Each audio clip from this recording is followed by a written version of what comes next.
Good morning. This is my day 5 update of the cancer retreat. It's actually day 6 early in the morning, but I haven't done anything today yet, so I can't give an update. I'm just showing you here what I do every morning.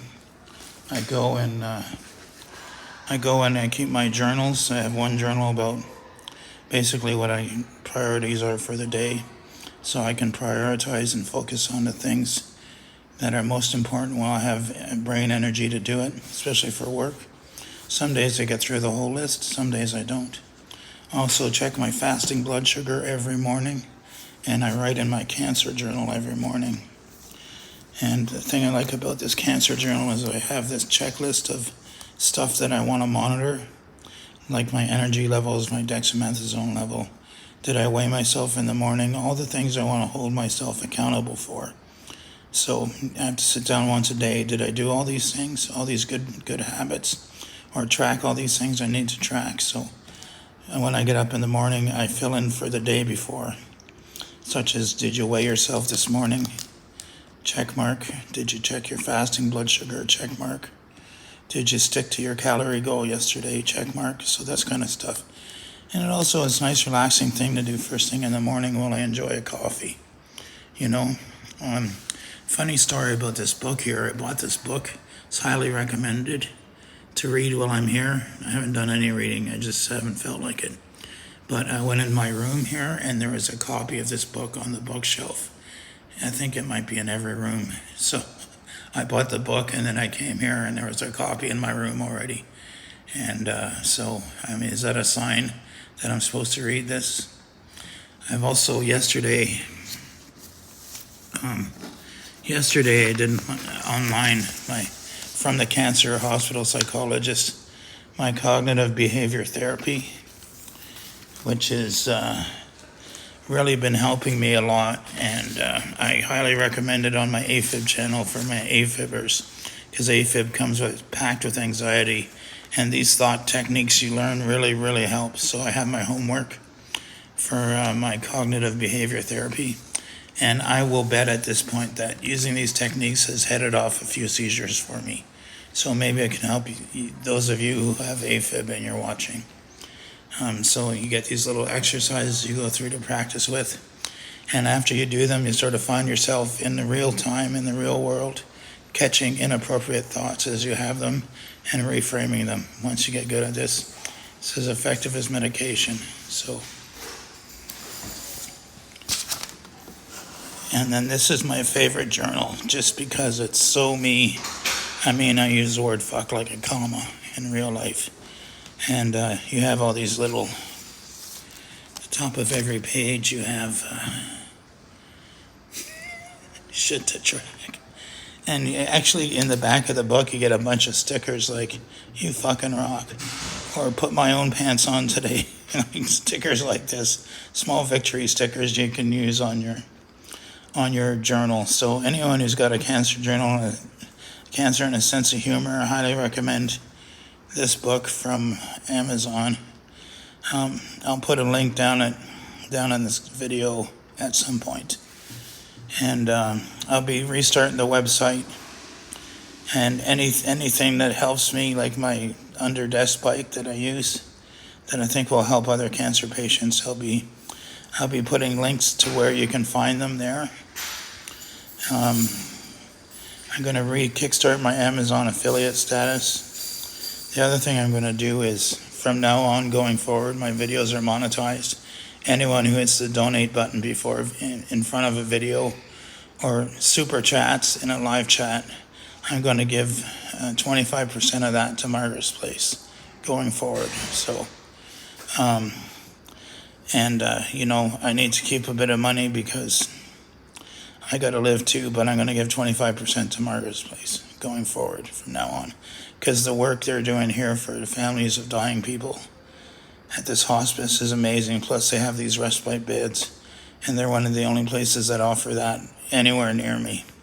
So Margaret's Place is not just for people with cancer. It's for anyone in the final stage of life. And the way they treat the families here is amazing. I just wish everyone could die with such dignity as they get here. So if you're in Ontario and you're looking for a place to do a charitable donation, check out Margaret's Place in Dundas. And so that's the first time I revealed where I'm staying. And it's a beautiful location, and I'm going to try to arrange to do a video tour, maybe as part of tomorrow's update, or Saturday's update. We'll see. Maybe I'll get it done today. I've been doing my exercises each day. I did a total of 90 minutes walking and biking yesterday, plus my strength exercise, all at low level cardio. I don't want to challenge my body too much to be working at intensity. And but I've been losing weight. My shirts are looser now. I've noticed that, and I've been on 2 FaceTime calls with people who haven't seen me in a couple of weeks. They both said that, your face looks quite thinner, and I can see that. Just below my chin here, there's a lot less than there was even a week ago. And my shirt, to be honest, when I first came in here, a 4 extra large shirt, my belly would hang out of the bottom just a little bit. Now there's like 1.5 inches of shirt below the belly. So I've been doing really well on my diet, and they make it easy here. All the food is healthy, and I count my calories like normal, and that's been working well for me. So I appreciate all the advice about keto and carnivore, but when you're on high dose steroids, you can't make ketones. So for me, it's not good advice, and you should consider that. Most, especially brain cancer patients, anyone on cancer is probably spending some time on dexamethasone. And if you switch to a pure keto diet at that time, you are going to energy crash like crazy, because you're not getting any carbs and you're not making enough ketones to get through the day. And that's the last thing a cancer patient needs. So think about that, folks, okay? And so this is why I usually don't even comment. I know people comment, say, go carnivore, go keto, stop eating sugar, the cancer will vanish. I'm going to do a whole video on this subject soon on alternative cancer therapies, because I've noticed a lot of, I hate the word misinformation, but let's just say well-intentioned advice where there's a huge body of evidence that shows it's not likely to be the case. So I'm not out to burst anyone's bubble, but I think there needs to be a realistic perspective on this stuff, because as a cancer patient, I got bombarded with all this stuff. And when I actually looked into it, a lot of it just wasn't correct. Let me give you one example. I constantly get recommended Dr. Seafried, and I've watched his videos, and he claims that, big pharma doesn't want to spend money studying metabolic therapies. But if you go to PubMed and search metabolic therapies, you'll find over 13,000 studies, okay? So there are lots of studies on metabolic therapy for cancer. There's lots of studies on keto for cancer. They've done studies on keto to see if cancer patients tolerate it, to see if it prevents cachexia, which is a major killer of anyone with cancer, where their muscles just waste away and they lose a ton of weight because the cancer just takes all the energy from their body and leaves it nothing for the rest. And to see how well they tolerate a keto diet, see what it does to their health markers. And they're actually the studies are a lot more fair than you'll see like in the nutrition industry studies.